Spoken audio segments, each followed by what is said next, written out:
शुभारंभ अवसर पर हमारे बीच में उपस्थित, जिन्होंने बड़ी मेहनत से, उत्साह से, स्वयं इनिशिएटिव लेके इस गेम्स को सफल बनाने के लिए प्रयास किया है, वैसे दीव दमन के हमारे प्रशासक आदरणीय प्रफुल्ल पटेल जी, हम सबको प्रोत्साहित करने के लिए हमारे बीच में विशेष उपस्थित आदरणीय एडमिरल डी.के. जोशी जी, श्री के कैलाशनाथन जी, मंच पर उपस्थित सभी एमिनेंट एथलीट्स, स्पोर्ट्स को प्रोत्साहित करने के लिए उपस्थित दीव के सभी भाइयों और बहनों,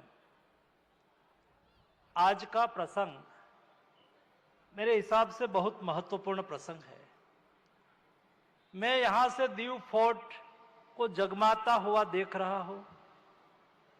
समुद्र में आज के कार्यक्रम को उत्सव के रूप में मनाने के लिए हमारे मछुआरे भाइयों ने अच्छी बोट सजाई है, यहां लहरें उठ रही है।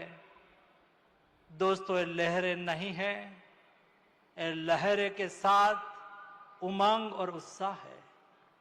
यहां रेत का बीच है। दोस्तों, रेत एनर्जी का प्रतीक है। मैंने यहां एनर्जी देखी। हम रास्ते में सब लोग आ रहे थे, हमारे देश के एथलीट, हमारा देश का भविष्य, हमारे देश के नौजवान एक उत्साहित होते हुए खेल रहे थे। हमारे छोटे छोटे युवा उसके एम्बेसडर के रूप में एक खेल का महत्व हमें बता रहे थे। दोस्तों, देश विकसित भारत की ओर मोदी जी के नेतृत्व में आगे बढ़ने लगा है। विकसित भारत केवल इंफ्रास्ट्रक्चर नहीं है, विकसित भारत में युवा सशक्त हो, विकसित भारत में एक अच्छी एथलीट्स इकोसिस्टम हो। दोस्तों, विकसित भारत यानी कि जब देश आजादी का शताब्दी वर्ष मनाता हो, तब स्पोर्ट्स में देश 1 से 5 क्रम में हो। इस लक्ष्य के साथ मोदी जी आगे बढ़ रहे हैं।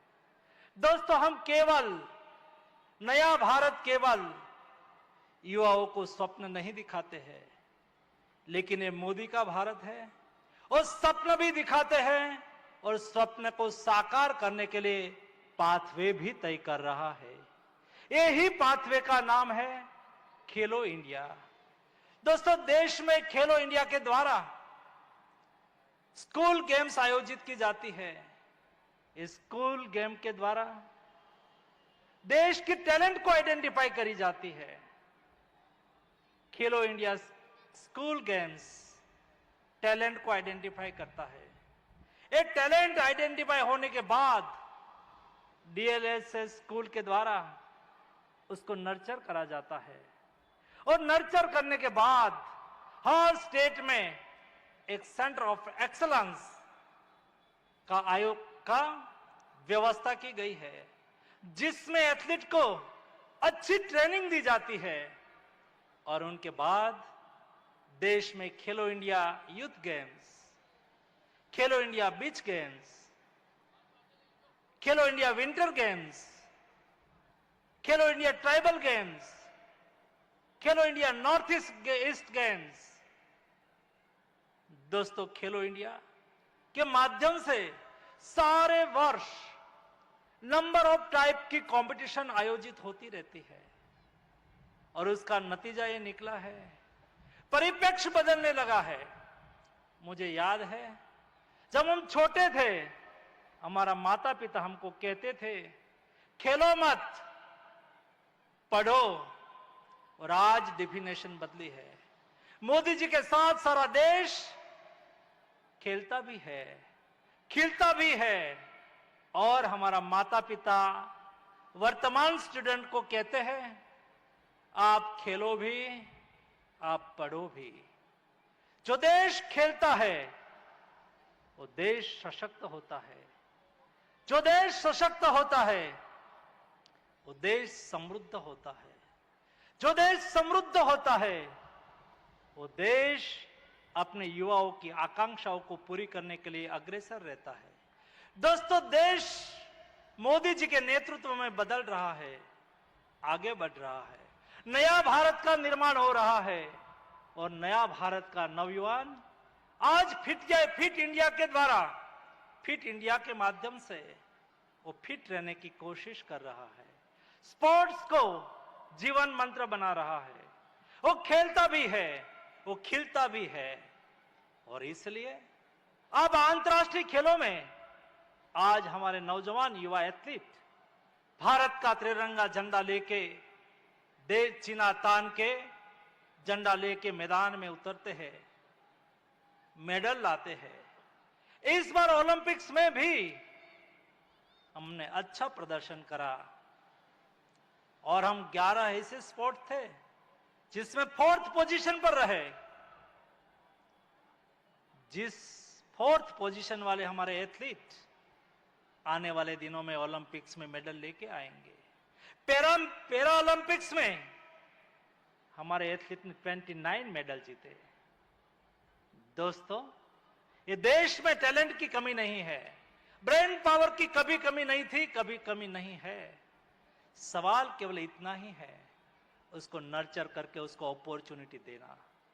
आज मोदी जी देश के यूथ को प्रोत्साहित कर रहे हैं, उसको दिशा दे रहे हैं। उनके लिए my Bharat single window platform के द्वारा युवाओं में रही शक्तियों को चैनलाइज कर रहे हैं। उसमें छुपी हुई एथलेटिक क्षमता को खेलो इंडिया के द्वारा प्लेटफॉर्म दे रहे हैं और हमारे देश के नागरिकों को प्रोत्साहित कर रहे हैं। और इसीलिए ही आज का कार्यक्रम की मैंने भव्यता देखी, ये उसका प्रतिबिंब है। यहां 15,000 से अधिक लोग इकट्ठा हो, छोटा सा दीव में इकट्ठा हो, 1300 से अधिक एथलीट यहां आया हो, 2000 से अधिक संख्या में एथलीट और उसका स्टाफ, उसका कोच सहित संख्या यहां उपस्थित हो। सभी जगह पे, सारे क्षेत्र में स्पोर्ट्स का माहौल हो। और दीव ने तो हमारे देश के एथलीट को ऐसा स्वागत करा है, मैं गदगदित हूं दोस्तों। उसका हौसला बढ़ाया है, उसकी अच्छी हॉस्पिटैलिटी करी है। मुझे आज सुबह में कई एथलीट मिले जो कल पहुंच गए थे। उन्होंने मुझे कहा कि हमारी कल्पना भी नहीं थी ऐसी व्यवस्था यहां है। उत्साहित है। ऐसी अच्छी व्यवस्था करने के लिए मैं प्रफुल्ल भाई और उसकी टीम को भी अभिनंदन करता हूं, यहां की जनता को भी अभिनंदन करता हूं। दोस्तों, ये केवल आज के दिन में आयोजित बीच गेम्स नहीं है। जब बीच गेम्स के लिए कई राज्यों की ओर से, कोस्टल स्टेट की ओर से भारत सरकार को इनविटेशन मिला था और मैंने प्रधानमंत्री जी की राय ली कि प्रधानमंत्री जी इस साल हमें बीच गेम्स कहां करनी चाहिए। तब प्रधानमंत्री जी ने मुझे कहा था 2024 की बीच गेम्स दीव में हुई थी, 2025 की बीच गेम्स भी दीव में होगी और आने वाले दिनों में भी बीच गेम्स का डेस्टिनेशन ये दीव होगा। मित्रों, मोडू घणું થયું છે। જમવાનું બાકી રાખીને આવ્યા છો કે જમીને આવ્યા છો? દીવ खूब ઝડપથી પતાવી દઉં। मां भारतीની ઘોષણા કરી લઈશું। ભારત માતા की। આવી ઢીલી ચાલે નહીં દીવમાં। भारत माता की। भारत माता की। भारत माता की। धन्यवाद। मंच पर विराजमान આજના કાર્યક્રમના મુખ્ય મહેમાન મારા પરમ સ્નેહી ભારત સરકારના મંત્રી ભાઈ શ્રી મનસુખભાઈ અંદમાન નિકોબારના લેફ્ટનન્ટ જનરલ મિત્રો એ પોતે લગભગ 40 વર્ષ કરતા વધુ સમય સુધી નૌસેનામાં પોતાની જવાબદારી અને છેલ્લે એડમિરલ તરીકે એટલે ચીફ ઓફ નેવી તરીકે રિટાયર થયેલા એવા મારા પરમ મિત્ર ડોક્ટર જોશી સાહેબ, જેને 40 વર્ષ સુધી ગુજરાતની સેવા કરી, ગુજરાતના પ્રત્યેક વિકાસની ગાથાની અંદર જેનું કોઈના કોઈ સ્વરૂપે યોગદાન રહ્યું છે, બૌદ્ધિક ક્ષમતા સાથે જેને ગુજરાતની વિકાસમાં જેને સહયોગ કર્યો છે એક અધિકારીના રૂપમાં, અને વર્તમાનમાં પુડુચેરીના લેફ્ટનન્ટ ગવર્નર તરીકે જે જવાબદારી નિભાવી રહ્યા છે ભાઈ શ્રી કૈલાસજી, અમારા નિમંત્રણને માન આપી અહીંયા પધારેલા પ્રતિભા સંપન્ન ખેલાડીઓ, દીવના મારા વાલા પરિવારજનો, સમગ્ર દેશમાંથી જે યુવાનો અહીંયા આ સ્પર્ધામાં ભાગીદાર થવા માટે આવ્યા છે એવા સૌનો હું અંતઃકરણપૂર્વક સ્વાગત કરું છું, અભિનંદન કરું છું અને શુભકામના પાઠવું છું. મિત્રો, સમય ઘણો થયો છે. મારે પ્લેનું બટન છે, સ્ટોપનું બટન નથી, એટલે હું ભૂલ નહીં કરું. એક વર્ષ શરૂ થયા પછી 1 કલાક થઈ જશે, એટલે જાજી માથાકૂટમાં નથી પડતા. મિત્રો, હું આ તબક્કે એક વાત નિશ્ચિત કરીશ. દેશના આદરણીય પ્રધાનમંત્રી શ્રી નરેન્દ્રભાઈએ દીવ ઉપર કરેલી જે કૃપા છે, એમના જે વિશિષ્ટ આશીર્વાદ છે, મિત્રો આપણે ક્યારેય દીવવાસીઓ આ ભૂલી શકીએ એવી સ્થિતિમાં નથી. માત્ર 50-52 હજારનું પોપ્યુલેશન, અને મને એમ જાણકારી ને સમજણ છે ત્યાં સુધી એક નાનકડી મ્યુનિસિપાલિટી 4 ગામની ગ્રામ પંચાયત હવે એનું ડિવિઝન કરે. Lieutenant Governor of Puducherry, Shri K. Kailasnathanji, Honorable Administrator of Dadra Nagar Haveli, Daman and Diu, Lakshadweep, Shri Praful Patelji, and other respected dignitaries, distinguished guests, representatives from Sports Authority of India, National Sports Federation, esteemed athletes, officials, support staffs, technical staffs, members of organizing committee, friends from the media, and other sports enthusiasts. It gives me immense pleasure to extend a warm and heartfelt welcome to each one of you to the inaugural ceremony of the Khelo India Beach Games 2025 being hosted at this Gogla Beach in Diu from 19th to 24th May 2025. The idea of multi-sport beach games in itself is a novel concept in the sports world. The idea of national level multi-sport beach games came from none other than our Honorable Prime Minister of India, Shri Narendra Modi ji. Under the guidance of our Honorable Administrator of Dadra Nagar Haveli, Daman and Diu and Lakshadweep, this UT had the honor of successfully hosting the first multi-sport beach games in January 2024 at this very beach. That landmark event earned the national recognition and was proudly mentioned by the Honorable Prime Minister in his Mann Ki Baat address as a true testament to the region's growing prominence in India's sporting and tourism landscape.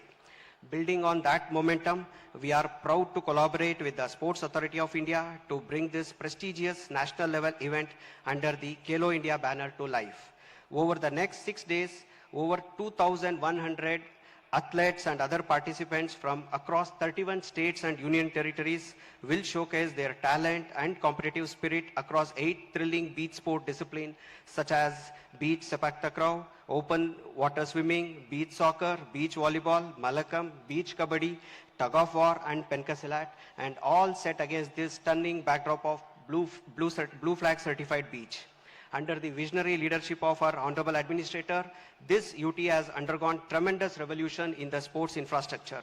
In last 8 years, there has been significant progress in the development of sports infrastructure in this union territory.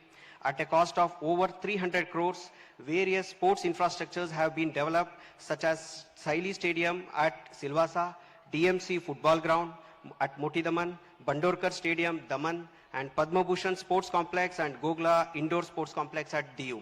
A unique initiative has been taken to create world-class sports arena under Silvassa Flyovers, which is providing 24-hour sporting facility that includes flying hockey, table tennis, chess, carom, basketball, and air pistol. In 2024, to promote healthy lifestyle and to bridge the gaps between the urban and rural areas, UT administration provided sports kit like volleyball, cricket, football to more than 15,000 participants from each and every village, panchayat and wards of the entire Union Territory. Union Territory administration has implemented Khelo India Center of Excellence at Silvassa for 3 sports like TT, archery, athletics, in which more than 90 players are receiving world-class training. On behalf of UT administration, I extend my sincere gratitude to all the players, officials, volunteers whose dedication has made this event possible. I also acknowledge the enthusiastic support from the national sports federations and the state governments in facilitating team participation and coordination. To all the athletes, you represent the dreams and aspiration of a new India. May your passion, discipline, sportsmanship inspire millions and elevate India's beach sporting ecosystem to new heights. I once again welcome you all and invite you to be part of this grand celebration of sport, culture and unity. Let the games begin. Jai Hind.